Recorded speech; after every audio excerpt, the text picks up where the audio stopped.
Good morning. We're going to be talking about transformations. Specifically, this time we're going to be talking about rotations and composites. Previously, we covered translations and reflections, sorry. So let's get into rotations first.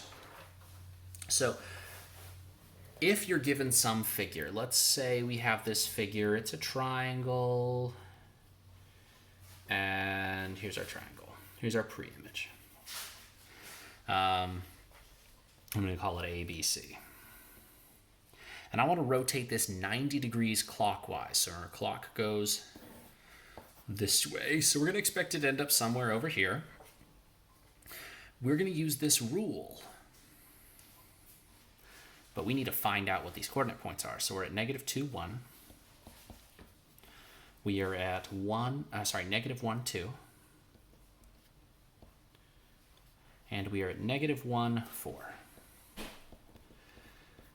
So that's my A, B, and C values. So if I want to find A prime, B prime, and C prime, I need to apply this rule. Now you notice the rule is switching x and y, and this little negative in front of x means whatever x was, we're going to multiply it by negative. So if x started negative, it'll be positive. If x starts positive, it'll end up negative. So if I have -2, 1, I'm going to switch x and y, so that would be 1, -2, but my x value that was negative, we need to multiply by negative, so we're going to end up with that +2. Going to do the same thing over here, -1, 2. So I'm going to switch those to -1, and that -1 will become a positive, and then -1, 4. Switch those 4 at -1, which ends up becoming positive because we're multiplying by the -1. If these had been positive x values, we'd have all negative x values, and there can be a mix, and we'll see that later. So let's go ahead and graph A prime 1, 2. There's A prime,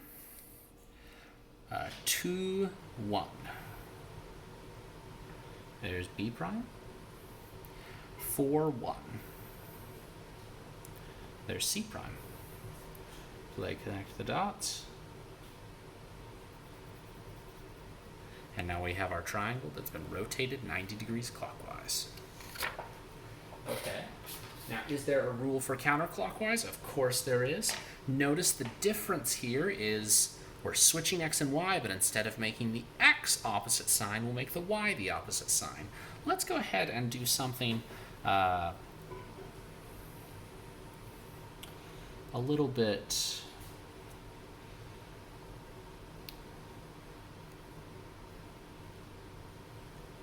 more complicated. So you see that there's a mix happening here. We'll still call these A, B, and C because I don't feel like coming up with new names.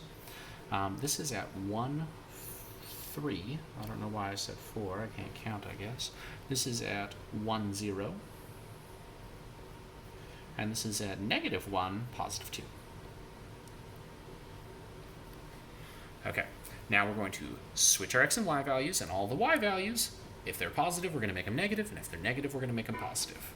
So let's come up with our A prime, B prime, C prime. A prime, so we'll switch these. So we'll have 2, -1, and our y value is positive, so we're going to make it negative.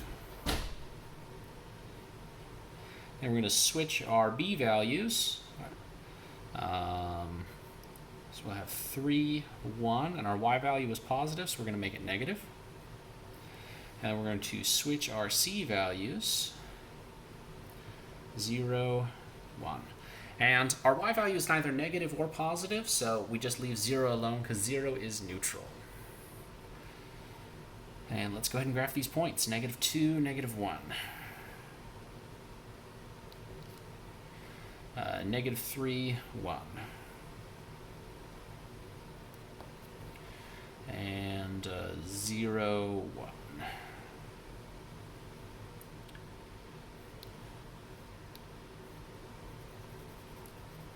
So now we've rotated 90 degrees counterclockwise.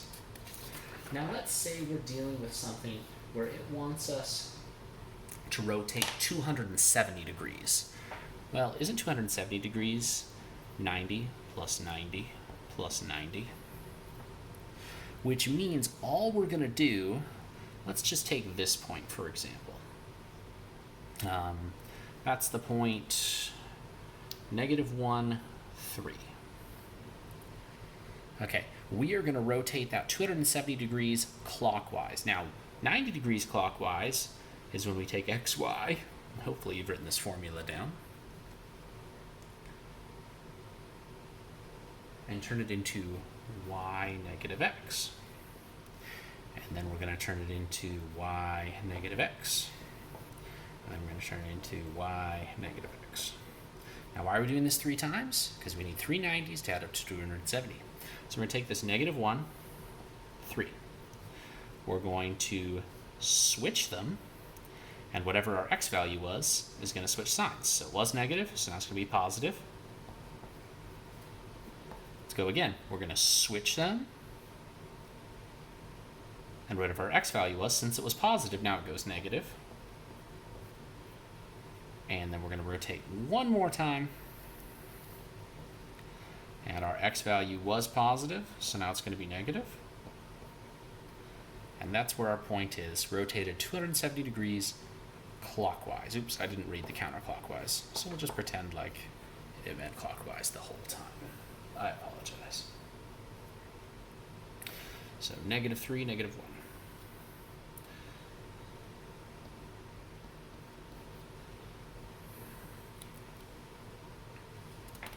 Now, this brings up a point, though. We can do some kind of transformation, whether it be a rotation like this, or a translation, or a reflection. We could do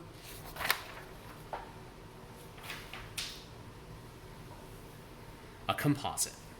Before we get into composite, let's just do a quick review and see if we can't tell what's happening. Well, right here, this looks like I've just moved my shape, like I've just translated it, which means I'm probably looking for the translation formula, which would be this guy. This, I just remember, that's my counterclockwise rotation. And this, I should be able to recognize that. Notice how I switched my y sign, but I kept x and y in the same spot. That means I'm reflecting over x-axis.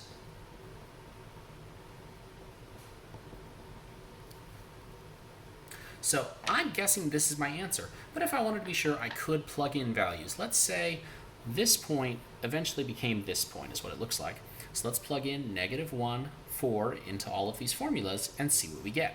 Well, if we plug in -1, 4 here, we get -1, -4. Is that 2, 2? No, it's not. So we know that's not our guy. We're not surprised by that because that's a reflection of x-axis, but whatever.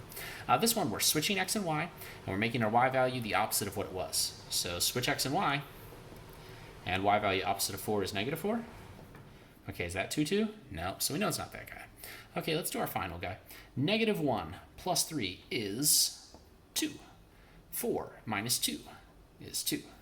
Okay, so this is our guy. We've confirmed it. Whenever we're given a situation where we want to check what kind of a transformation has taken place and we're given the rules, just pick a point and plug it in. It works best to pick a point where the x and y values are different. Say if I had a point 2, 2 or something like that, I probably wouldn't use that if that's part of my pre-image, just because I want to know if x and y have switched positions. Okay, last thing we're going to do. It says composite. Take point M, here's point M, and rotate it 90 degrees clockwise, and then shift 2 units down and 1 unit to the left. Okay. So before I even look at M, I want to think about what I'm going to be doing. All right, I want to rotate it clockwise. Well, clockwise rotation is y negative x. And then I want to shift it 2 down. Okay, so that's going to be affecting the y value. I'm going to go ahead and I'm going on to the next line here. So that'd be y minus 2. And 1 to the left. That would be x minus 2. So we're going to do this in 2 steps. We're going to do the rotation first, and then we're going to do the translation. And we need to find what our point is. Well, our point is at 2, 4. All right, so let's start with that. 2, 4. And I switch x and y, and I make x the opposite of what it was. It was a positive 2, so I'll make it a negative 2.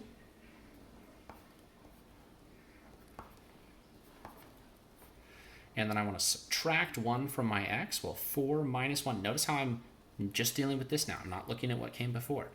4 minus 1 is 3. And negative 2 minus 2 is negative 4. So 3, negative 4 will be down here. That's where our new m prime is. And that is rotations and composite transformations.